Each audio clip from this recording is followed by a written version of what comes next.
Hey everybody, welcome to a brief introduction to NIM. In this video, I'll give you a short introduction to the language. I'll list some of the features that make NIM a great language, and we'll discuss some of its standout features. Then we'll do a code demo where we will be solving one of the NIM track's exercises, and we'll finish with listing some of the resources that you can use to learn NIM. So let's get started. NIM has been developed by Andreas Rumpf. It is a general purpose language, which means that you can use it for a wide variety of purposes. It is strong and statically typed. It supports multiple paradigms, so you can do functional-like programming and object-oriented programming, but the preferred way, the more idiomatic way, is to do imperative programming in NIM. Its syntax is inspired by Python, so it's really easy to get started with, fun to use, and we are actually using NIM inside Exercism for our track configuration tool named Configlet. So this helps track maintainers verify their tracks and has all sorts of goodness. And it's completely built in NIM. Let's go into some of the reasons why NIM is a great language. First of all, performance. NIM has excellent performance characteristics. It has several language features that help with that, like zero overhead iteration and preference for allocating on the stack where possible. But in general, if you write idiomatic NIM code, which is usually imperative, then you often have a very performant version of your code. So the default idiomatic way in NIM is often a highly performant one. A second feature that I'd like to mention is its modern type system. NIM has things like type inference, tuples, generics, sum types, async await. All this goodness is available for you to use and makes your code very expressive. Speaking of the code, the syntax of NIM is one of its strongest points. It's a very elegant syntax. It's readable. It's very understandable. So it is inspired by Python. So if you know Python, you'll immediately be familiar with NIM. But if you don't, you'll come to appreciate the way in which NIM code is such a joy to work with, basically. A fourth great feature is garbage collection. So NIM has a garbage collector, so you don't need to bother with manually keeping track of when you need to free your resources, but you can do deterministic memory management if you'd like. So if that's a thing that you really value, you can do that. NIM is also really portable, which means that it compiles to a single native binary, which is easy to ship, especially if you pair that with NIM's good cross-compilation features. So that means that you can compile your binary for a wide variety of platforms and can easily deploy it there because it doesn't need a runtime to be installed. And then finally, NIM has great interop with C and C++, and it can even compile to JavaScript. Let's go into some of NIM's standout features. First of all, NIM has compile time execution of code. Normally, your code is being compiled and then it is executed at runtime. And of course, NIM does that too. But NIM also allows you to run code at compile time. And this can be useful for a wide variety of use cases. So consider, for example, if you have a very expensive computation that you need to somehow perform, you can do that at compile time. So at runtime, you would have the end result already baked into your binary. So you don't incur the cost of running that computation at runtime, but you do it at compile time, which can be incredibly useful. A second thing is uniform call syntax. So normally functions are called like function name, parentheses, and then its arguments, etc. But if you're coming from an object-oriented world, you call methods on objects. So you would have the object dot method name and then the parentheses and its arguments. But what NIM does is to unify these two worlds. So if you have a function that takes two parameters, you can call it with function and then its two arguments. But you can also call it with the first argument dot the function name and then pass in the second argument. And these two ways of calling functions are the same in NIM. And this can be really helpful if you want to, for example, chain function calls, because it's much nicer to do that via the method-like syntax. And NIM doesn't care. They're both equally valid. A third standout feature is NIM's macro support. And macros in NIM are fairly easy to use. So you can just write regular code. It looks like it's regular code, but you can do very powerful things with it. So you can generate code, you can transform things, you get the code that you run. You can run macros on a bit of code. So you get the typed AST or the untyped AST. So you get the you can basically inspect the source code that the macro runs on. And that's a really powerful way, because then you can, for example, you can inspect an object to see which fields it has, and then you could generate JSON serialization logic for it. So macros are a really powerful way to extend functionality that's not in the language, but that you can use macros for. And the fourth standard feature is effects tracking. So NIM has a way of annotating functions with certain tags, like effects. And one of them is, for example, whether or not a function raises an exception, similar to checked exceptions in Java. But there are many more. So NIM also has a pure functions concept. So you're basically saying if the function doesn't have any side effects, you can annotate it with no side effect. And there you can even define your own effects, and NIM will helpfully verify the constraints for you. So the effect system is really powerful, and it is being used in several places in the standard directory. And I would highly recommend you trying out the effect system. It's time that we started doing some actual NIM coding. So what I'll be doing is I will be solving the DND character exercise of the NIM track. This exercise has you do stuff with dice. So in Dungeons and Dragons, it's a dice-based game, so we have to roll dice to generate abilities for our character. So we are doing something with a character object, and we will have to do something with randomly generating dice rolls. So let's get to it. Before we dig into the actual code, I want to mention that I'm using Visual Studio Code as my editor, and I'm using this extension, this NIM extension, to help me with adding some cool new features to Visual Studio Code, like getting NIM syntax highlighting, but also a bit of code completion, etc. And it's really helpful. And if you are developing NIM in Visual Studio Code, I highly recommend this extension. So let's look at our starting point.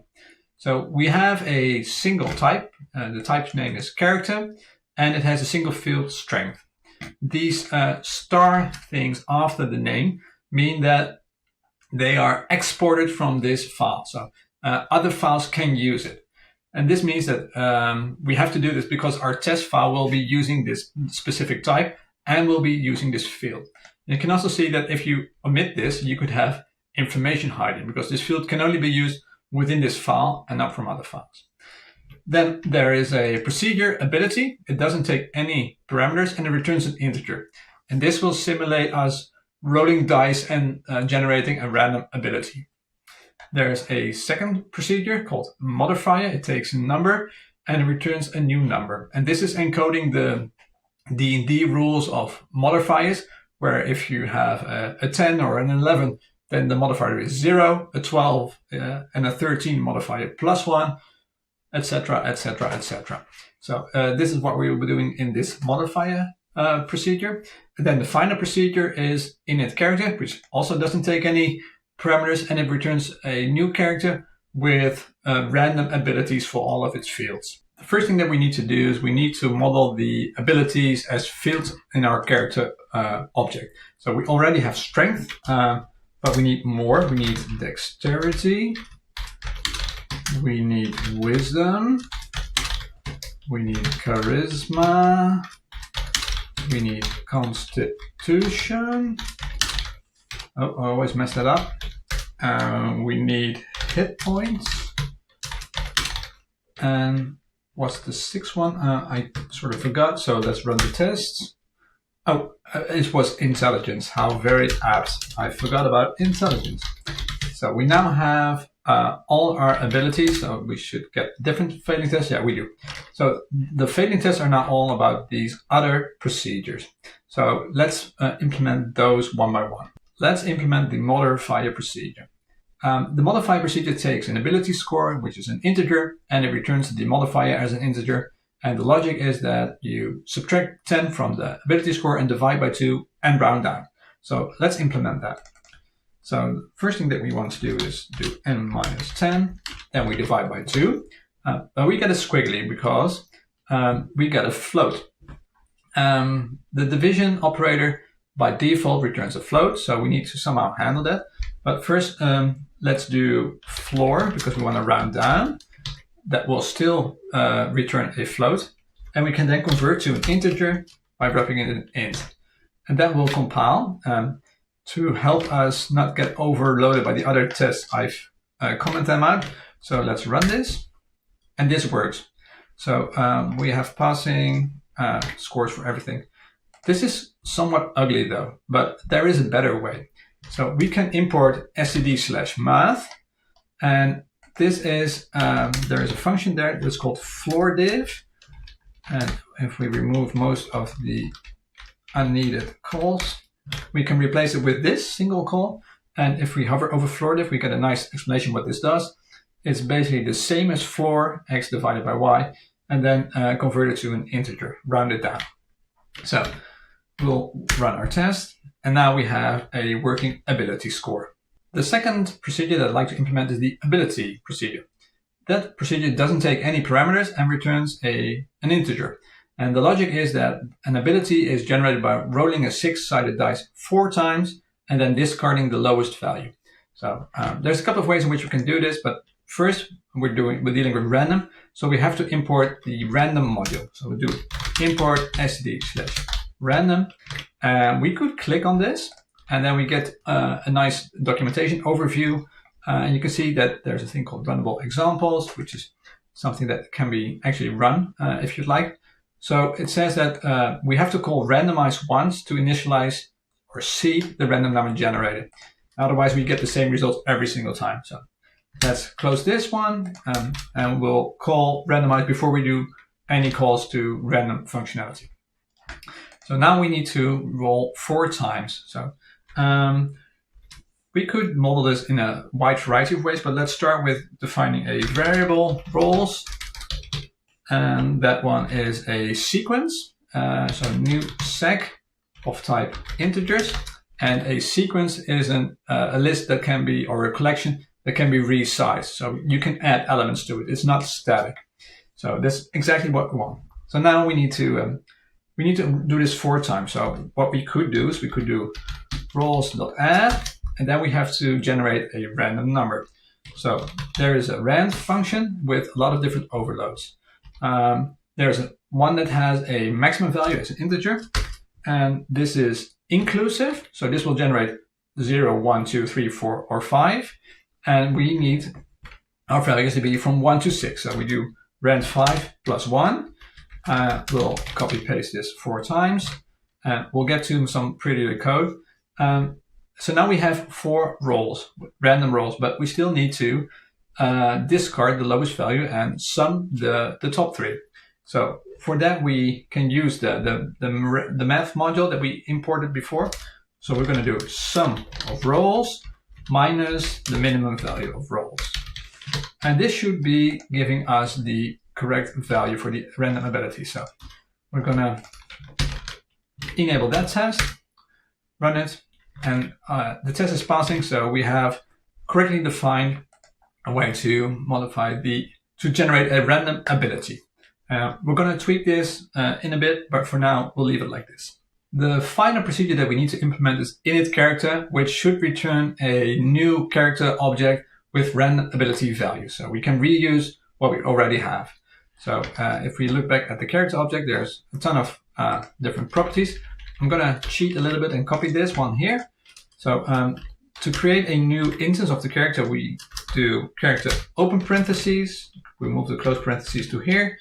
And then we'll do strength colon and then the actual value. Well, in this case, we have to call our ability procedure. So we'll just do this, this, this, this, and this. Get rid of all these stars.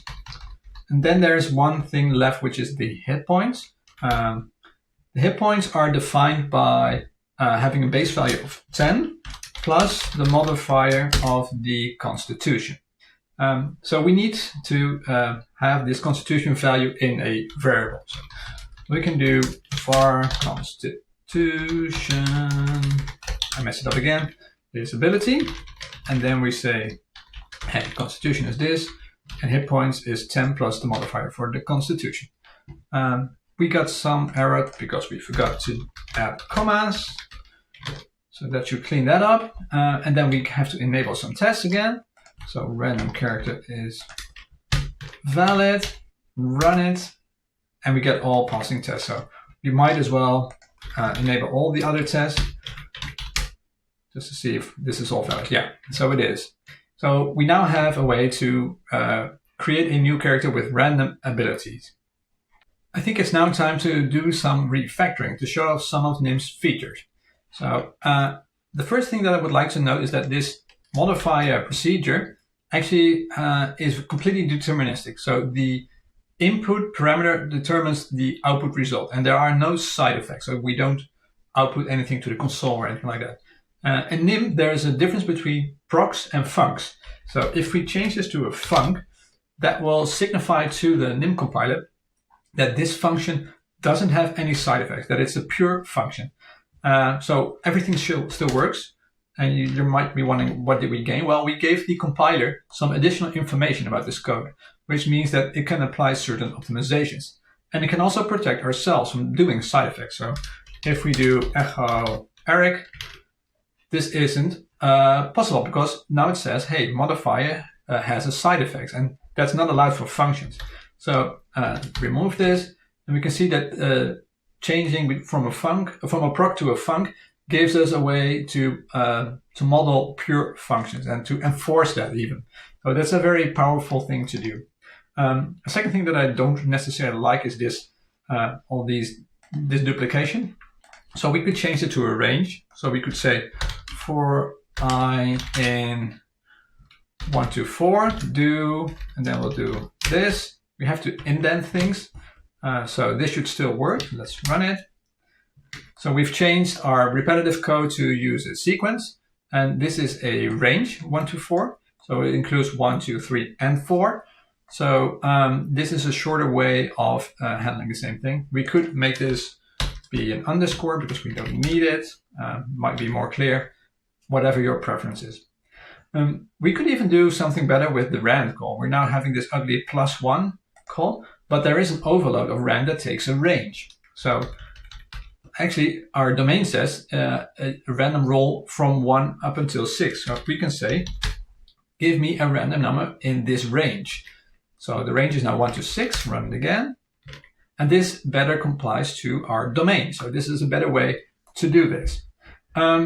We are using a sequence, and a sequence is intended for it to be dynamically resized. But we do know the exact number of elements that we need to generate. So we could convert this to an array. So we do that by using square brackets. So, and in this case, we need to use the I, and we're saying from 0 to 3. And then we're doing roles I is rand value. So run it again. Now we are using an array. And the difference between an array and a sequence is that an array is more lightweight and more performant. So this would be a more NIM-like way of doing this, because the sequence, we don't need its resizability because we know beforehand how many elements there are. We can even do different things with the range here. So this is 0 to 3, which is sort of magic. What if we were to add, generate the ability using 5 roles? Well, we need to change this code, of course, but we wouldn't if we would use a property of the roles call, which is roles.low up until roles.high. So if we do this, we get a running test. Okay, that's great. So now we're saying, hey, we haven't encoded these boundary values, but we instead asked the object itself for its low and its high bounds. So I think that's quite nice. A final thing that we could do is, instead of doing this range thing, we can do items, and then this is the role, and we can do role is rand.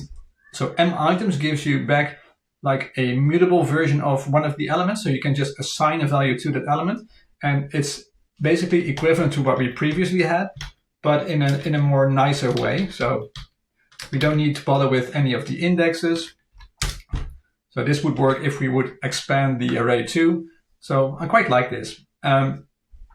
Let's look at this last line of code.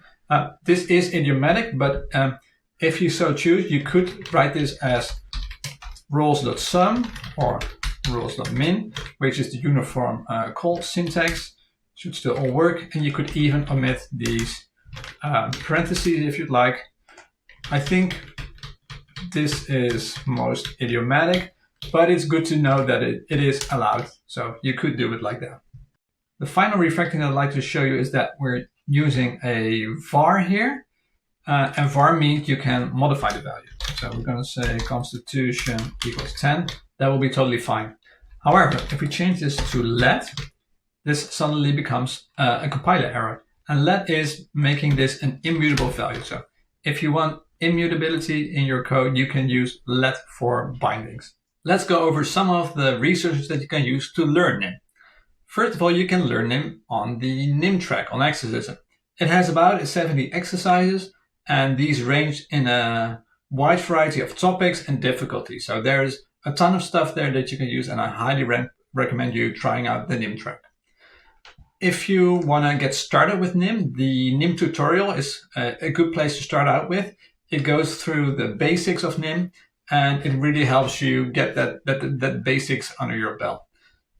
Once you've done that and you've mastered the basics, you can move to the nim manual. It's a huge document, and it basically contains everything that's in the language. I don't recommend you starting out reading everything, but if you want to have a reference for certain features, it is a fantastic document. So if you want to know about the while statement, you can just search for it, and then you have a really nice example. And it will have always have a code example, so that really helps with learning the language. You could also check out the nim standard library to see what nim has to offer for you in terms of built-in functionality. And there's a ton of stuff like string handling, regular expressions, but also different data structures. So I highly recommend you checking out the standard library. Documentation is once again really good with a lot of code examples. And then finally, if you'd like to learn by book, we highly recommend the nim in action book. And as a matter of fact, we're doing a giveaway of this book.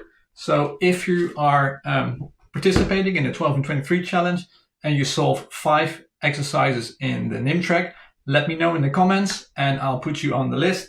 And you can win this book and I'll send it to you so you can learn nim via the nim in action book. And with that, we're at the end of this video. I hope this introduction was useful to you and that you're now as excited about nim as I am. So have fun coding in nim and see you next time. Bye.